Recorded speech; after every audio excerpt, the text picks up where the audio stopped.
देखी गाना गावे खातिर लिस्ट लेके आई वही से घर में। आज बड़े सौभाग्य की बात हुआ कि हमारे राजू भैया के दुल्ही कलई आई आज बहु भोज है। अब वही बहु भोज में ये घर के जितना दामाद है दूठ तीन चार जितना भी हुए सब भात खाए होने बैठा है। आप सबने देखा तो लेकिन हम देख के आए हैं और उनका सबकी लिस्ट ही भी लेके आई है। और सबसे पहले उन्हें सबके स्वागत अभिनंदन इस मंच के माध्यम से। और साथ ही आप इस जितने प्रांगण में जितने भी लोग आए हैं सभी के चरणों में प्रणाम करती हूँ। आप लोग मंजू मोहिनी का प्रणाम स्वीकार करिए और अपना प्यार दुलार आशीर्वाद दीजिए। और साथ में हमारे आज बहुत अच्छे कलाकार जावेद भैया और कीबोर्ड पर संगत कर रहे हैं किशोर भैया और पैड पर संगत कर रहे हैं हमारे छोटे लाल भैया। काहे को ऐसा कर रहे भैया। और बहुत ही अच्छा साउंड हमारे विनोद भैया कुशहा की धरती से हम लोग के साथ में चल के आए हैं। और ये बहुत अच्छी आप सबके एक निवेदन से हम सभी कलाकार हाजिर हुए। आप सबके आंगन में गाने गुनगुनाने का मौका मिला है। और आज दुल्हन साहिबा को आशीर्वाद के रूप में हम सभी गीत गाएंगे।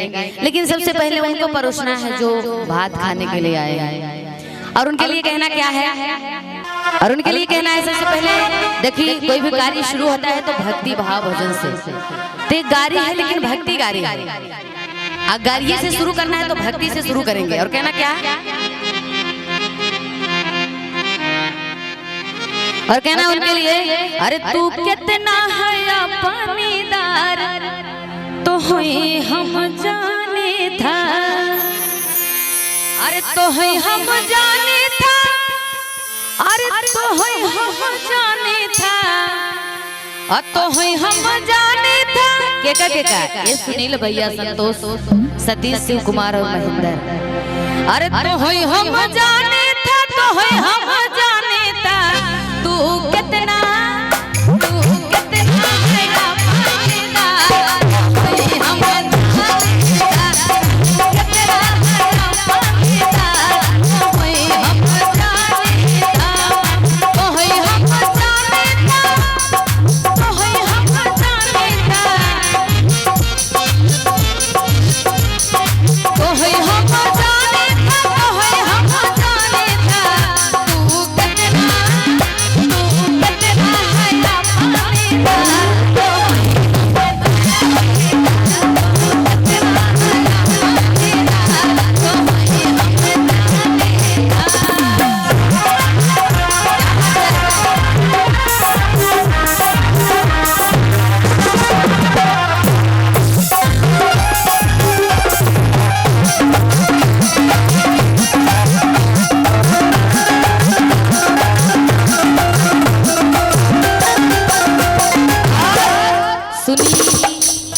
भैया संतोष भैया सतीश और खास करके शिव कुमार भैया।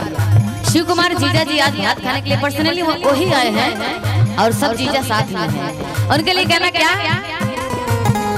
और माई के अपने दूल्हे निहला माई के अपने दूल्हे निहला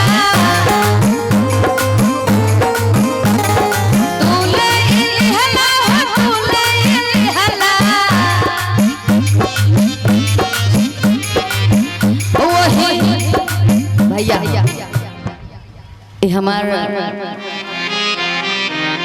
भैया लोग बाबूजी सुनत हो कहा थे मंजू मोहिनी देखी सीधे काहे गरिया होता कि माई के अपने तू ले लेला नहीं आगे लाइन में आप सुनिएगा गौर करके। और माई के अपने तू ले लेला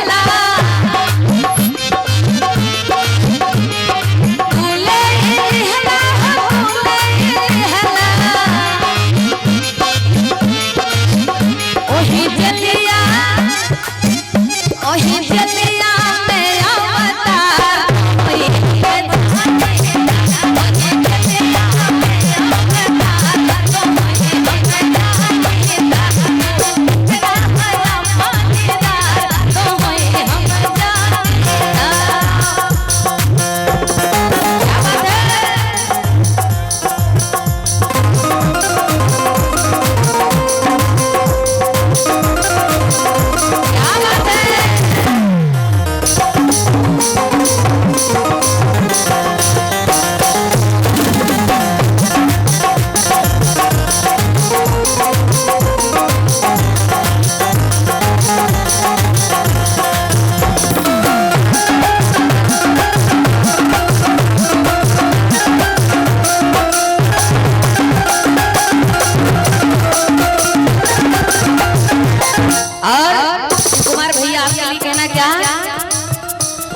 बहिनी के अपने तू रख लिहला, बहिनी के अपने तू रख लिहला, तू रख लिहला, तू रख लिहला। भैया दुकानदारिया चले दा सुनील विश्वकर्मा की तरफ से मिला है गाड़ी गाने के लिए। गाड़ी तो चली रही, पूरी रात चलेगी ये गाड़ी।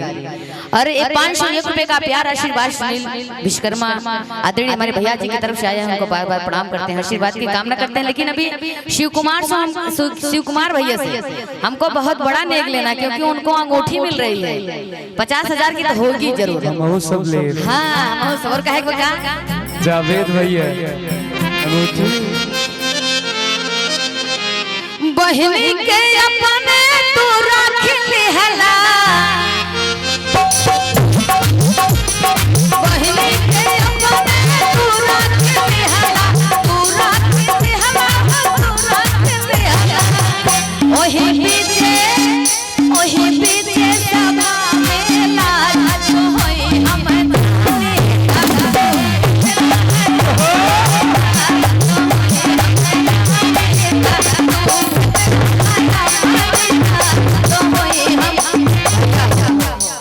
अभी तक तो भक्ति गावत रहे, का कहे कौन के लिए कितनी ताकला हो तनी ताकला।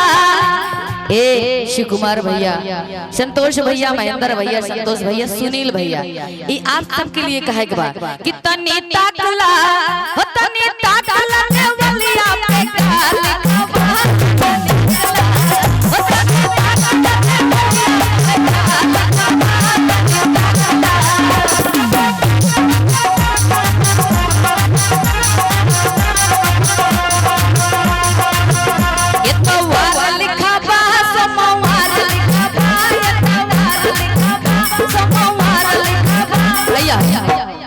अरे शिव कुमार के बहिनी के 10 गो भता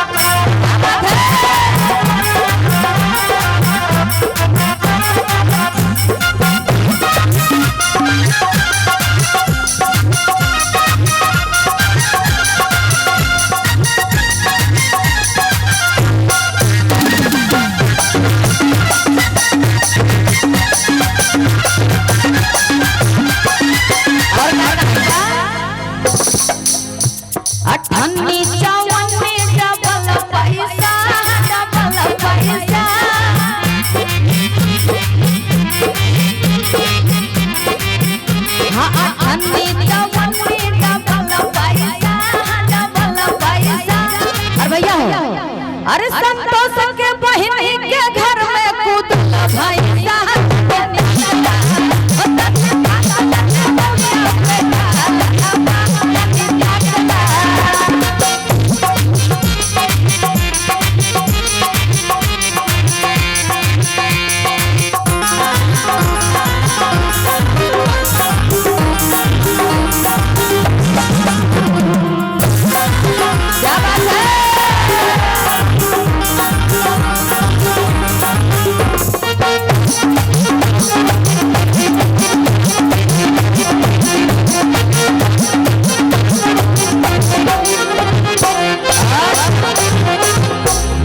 सुनील भैया के लिए क्या कहना है कि टना टन बोले हो, टना टन बोले सुनील तुम्हारी गाड़िया, टना टन बोले हो, टना टन बोले सुनील तुम्हारी गाड़िया, टना टन बोले।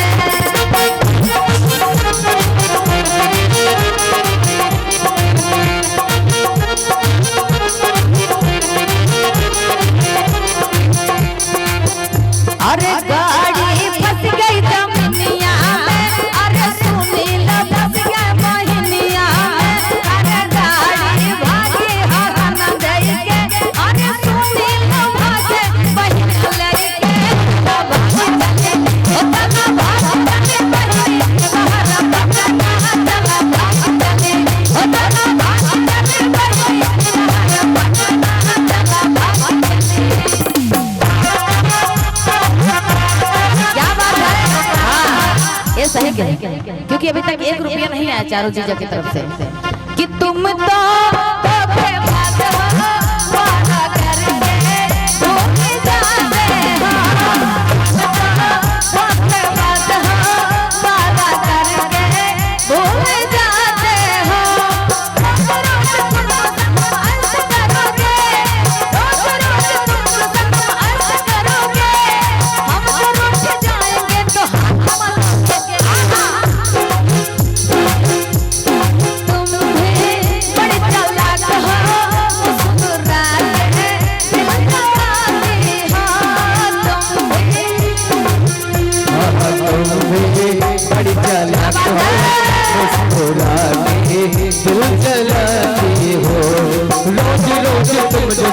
ऐसा करोगे रोज रोज तुम जो सनम ऐसा करोगी हम जो रोज जाएंगे तो ये देखिए आदरणीय हमारे भैया पप्पू विश्वकर्मा जी की तरफ से प्यार भरा आशीर्वाद 100 रुपए का आया है। भाई के चरणों में प्रणाम करते हैं, आशीर्वाद की कामना करते हैं। और आपके लिए कहना है क्या हमें तो लूट लिया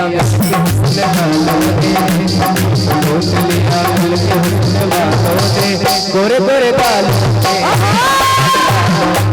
गोरे गोरे बाल